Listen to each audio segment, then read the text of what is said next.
नमस्कार। आप देख रहे हैं न्यूज स्केल लाइव। आज प्रसंगवश हम जुड़ रहे हैं वरिष्ठ पत्रकार रमेश शर्मा की विशेष चर्चा से, जिसका केंद्र है एक बड़ा सवाल। आखिर असली वोट चोर कौन? पिछले कई महीनों से राहुल गांधी और पूरा विपक्ष एनडीए सरकार और चुनाव आयोग पर वोट छिपाने, वोट बदलने और चुनाव प्रक्रिया पर रोक लगाने का आरोप लगाता रहा। संसद के शीतकालीन सत्र के पहले 4 दिन से मुद्दे पर विपक्ष का हंगामा और चुनाव व्यवस्था पर चर्चा की मांग ने माहौल गरमाया हुआ था। लेकिन आज कहानी ने नया मोड़ लिया, जब गृह मंत्री अमित शाह ने कांग्रेस को ही वोट चोर बताते हुए 3 बड़े उदाहरण संसद में पेश कर दिए। तो क्या आरोपों का खेल उल्टा पड़ा? सच्चाई किस ओर है? यही बड़ा विश्लेषण सिर्फ न्यूज स्केल लाइव पर। नमस्कार, प्रसंगस में आप सभी का स्वागत है। प्रसंगस में आज हम बात करेंगे वोट चोर आखिर कौन। राहुल गांधी पिछले लंबे समय से एनडीए सरकार पे, चुनाव आयोग पर वोट चोर, सरकार चोर का नारा लगातार लगाते जा रहे हैं। लोकसभा में भी ये मुद्दा छाया हुआ है और अब अमित शाह ने भी लोकसभा में, जब इस पे एसआई पर जब चर्चा चल रही है, तो उस समय उन्होंने भी पलटवार किया। अमित शाह ने कहा कि वोट चोर तो कांग्रेस है। उन्होंने भी वोट चोरी के 3 उदाहरण उन्होंने कांग्रेस पर आरोप लगाते हुए बताए, जिसको लेकर के अब दोनों तरफ से एक दूसरे पर वोट चोरी के आरोपों की खुलेआम चर्चा जोरों पर है। अमित शाह ने लोकसभा में कहा कि वोट चोर कांग्रेस है। उन्होंने उदाहरण भी दिया, बताया भी कि जब पहली बार प्रधानमंत्री बनने का मौका आया था, तब सरदार पटेल को 28 अध्यक्षों का समर्थन मिला था, लेकिन 2 वोट के समर्थन से ही नेहरू जी प्रधानमंत्री बन गए। पहला मुद्दा उन्होंने ये बताया कि उस समय भी वोट चोरी हुई है। आगे बात बढ़ाते हुए उन्होंने कहा कि जब रायबरेली से इंदिरा गांधी चुनाव लड़ी थी संसद का, तो राजनारायण भी उनके सामने चुनाव लड़े थे। राजनारायण ने जब चुनाव हारने के बाद में इलाहाबाद हाई कोर्ट के अंदर एक चुनाव याचिका दायर की, तो उसमें उस समय के निर्णय में, मतलब इलाहाबाद हाई कोर्ट ने निर्णय लिया था कि लोकसभा के उस समय के चुनाव में गड़बड़ी हुई है।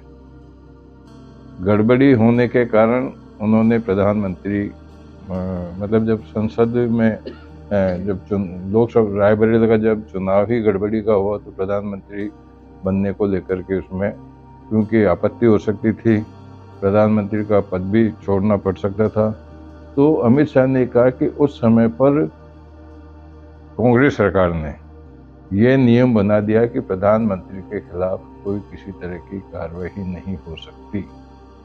उन्होंने इसको भी वोट चोरी से जोड़ करके लिया। वोट चोरी के जो 2 उदाहरण उन्होंने दिए, जिसको लेकर के काफ़ी कुछ अब ये सामने आ गया है कि जब राहुल गांधी पिछले लंबे समय से वोट चोरी की बातें कर रहे हैं, तो इस बार उन्होंने इसको वोट चोरी से कांग्रेस को ही वोट चोर का आरोप लगा दिया। तीसरा उन्होंने उदाहरण दिया कि जब कांग्रेस की सरकार हुआ करती थी, तो कांग्रेस की सरकार में केवल मात्र प्रधानमंत्री ही एक अनुशंसा करके राष्ट्रपति को भेजती थी, जिसके बाद में चुनाव आयुक्त की नियुक्ति हो जाती थी। यानी कि केवल मात्र प्रधानमंत्री के कहने से ही चुनाव आयुक्त की नियुक्ति हो जाती थी, जिसको लेकर के अब वो जैसा चाहते वैसे होते। मतलब तीसरा आरोप उन्होंने ये भी लगाया कि वो भी वोट चोरी से संबंधित ही मामला था। राहुल गांधी ने कल संसद में ये बात कही थी कि वोट जो प्रधानमंत्री और अमित शाह दोनों चुनाव आयुक्त कौन होगा, चुनाव आयुक्त कौन बनेगा, इसको लेकर के हमेशा चिंतित रहते हैं जब चुनाव आयुक्तों की नियुक्ति होती है। ऐसी स्थिति में उन्होंने, राहुल गांधी ने आरोप लगाया कि कांग्रेस के शासन में तो चलो ठीक है, लेकिन जब पहले चुनाव आयोग की नियुक्ति के लिए जो चुनाव आयोग की एक समिति बनाई थी इसके लिए, उसमें सीजेआई भी उसमें सदस्य होते थे, तो उनको क्यों हटाया? उन्होंने कहा उनको हटा करके खुद इसके अंदर सदस्य बन गए, तो उन्होंने भी इसमें आक्रामक रूप दिखाया। लेकिन कुल मिलाकर के ये कहा जा सकता है कि अब वोट चोरी का मामला एक तरफा नहीं होकर के दोनों तरफ से हो गया है। इसको लेकर क्या कुछ रहेगा, राहुल गांधी यानी कि विपक्ष की भूमिका क्या रहेगी? हालांकि विपक्ष ने इसमें हंगामे किया जब प्रधानमंत्री के मामले को लेके, नेहरू के मामले को लेके, इंदिरा गांधी के मामले को लेकर के जब अमित शाह ने अपनी बात कही तो विपक्ष में हंगामे हुआ। साथ ही राहुल गांधी ने ये सुझाव भी दिया और आरोप भी लगाया कि सरकार ने, मतलब केंद्र सरकार ने चुनाव आयोग नहीं भाजपा आयोग है वो, उसको बचाने के लिए उन्होंने कानून बदल दिए।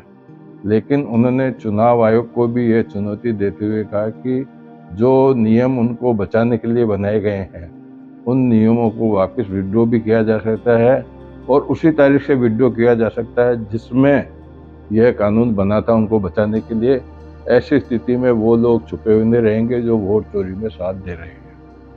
मतलब एक तरह से उन्होंने अप्रत्यक्ष रूप से चुनाव आयुक्तों को भी एक चेतावनी दे डाली। साथ ही उन्होंने सुझाव भी दिया और आरोप भी लगाया कि सरकार ने चुनाव से संबंधित सीसीटीवी के जो फुटेज हैं उनको 45 दिन में नष्ट करने के लिए क्यों कानून बनाया। इससे उनकी मंशा जाहिर है कि कहीं न कहीं गड़बड़ घोटाले में उनके पास में कोई सबूत नहीं रहे। उन्होंने ये सुझाव दिया कि इस काले कानून को वापस लिया जावे और जब चुनाव हो तो चुनाव से पहले सभी दलों को उन क्षेत्रों की एक रेडीमेड रीडेबल पढ़ने लायक एक सूची उनको दी जाए। मतलब कुल मिलाकर के अब चलो, पहले तो ये बात हो रही थी, विपक्ष कहता था कि एसआईआर को लेकर के चर्चा नहीं हो रही है। चर्चा हो रही है तो दोनों पक्ष आमने सामने हो गए हैं। कुल मिलाकर के अब यह देखने वाली बात होगी कि इस संबंध में आखिर में निर्णय क्या होता है, क्या कुछ इस मामले में सामने आता है। इसी बीच में अब सुप्रीम कोर्ट ने भी बंगाल के अंदर, बंगाल सहित अन्य प्रदेशों में जो एसआईआर का काम चल रहा है उसके लिए सख्ती का रुख अपनाया है। उन्होंने जो प्रदेशों के मुख्य चुनाव अधिकारी हैं उनको निर्देशित किया है कि इस तरह की कोई घटना हो तो बीएलओ से रिपोर्ट लेकर के मुख्य चुनाव अधिकारी तक पहुँचे और मुख्य चुनाव अधिकारी इसको चुनाव आयोग तक भेजें, जिसके लेकर के सुप्रीम कोर्ट भी इनमें कुछ संज्ञान ले सकता है। कुल मिलाकर के एसआईआर को लेकर के अब पक्ष और विपक्ष एकदम से खुल के सामने आ गए हैं। देखने वाली बात ये होगी कि आगे जाकर के क्या कुछ निर्णय होता है। आज के प्रसंग पर इसको यहीं विराम देते हैं। कल फिर किसी प्रसंग के साथ मैं आपके सामने उपस्थित होऊंगा। तब तक के लिए नमस्कार।